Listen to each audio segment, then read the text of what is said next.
Me and my friends were dumb teenagers who liked to do anything for entertainment. We were playing a classic game of Truth or Dare. Most of the dares were mediocre. Things like ding-dong ditching and prank calls.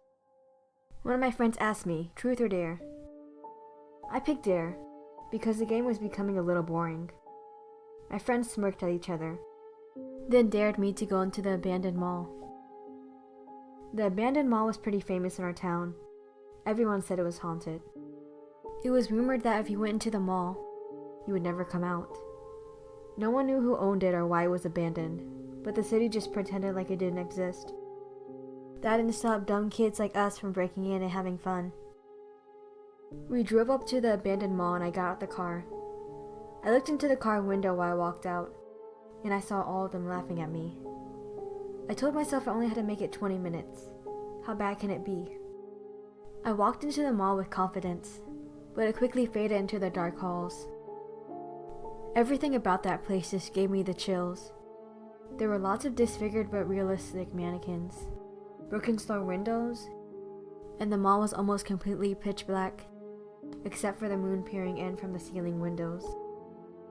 I stood in front of a store window with old TVs. It felt weird seeing my own reflection in the television screens. I froze when I heard a creepy song start to play. I quickly realized it was coming from the mall speakers. The place had been abandoned for as long as I could remember, so someone had to be manually playing the music.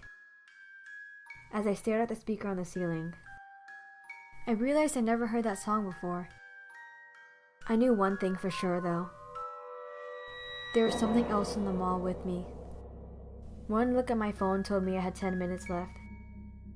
I wanted to have a good story to tell my friends later, so I went to the mall's office to see who was playing the music.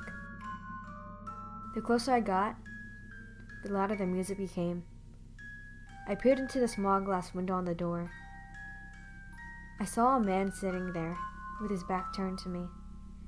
I almost knocked on the door, before I caught a whiff of how bad he smelled. I stared at him to see what he was doing, but suddenly he turned around. Even in the darkness, I knew he was staring straight at me.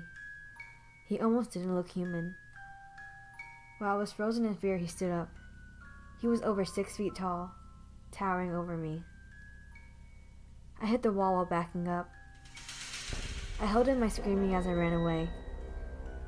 My adrenaline kicked in, and I was almost at the front door in less than a minute. I tried to open the doors, but they had been locked. At this point, I was pretty much panicking.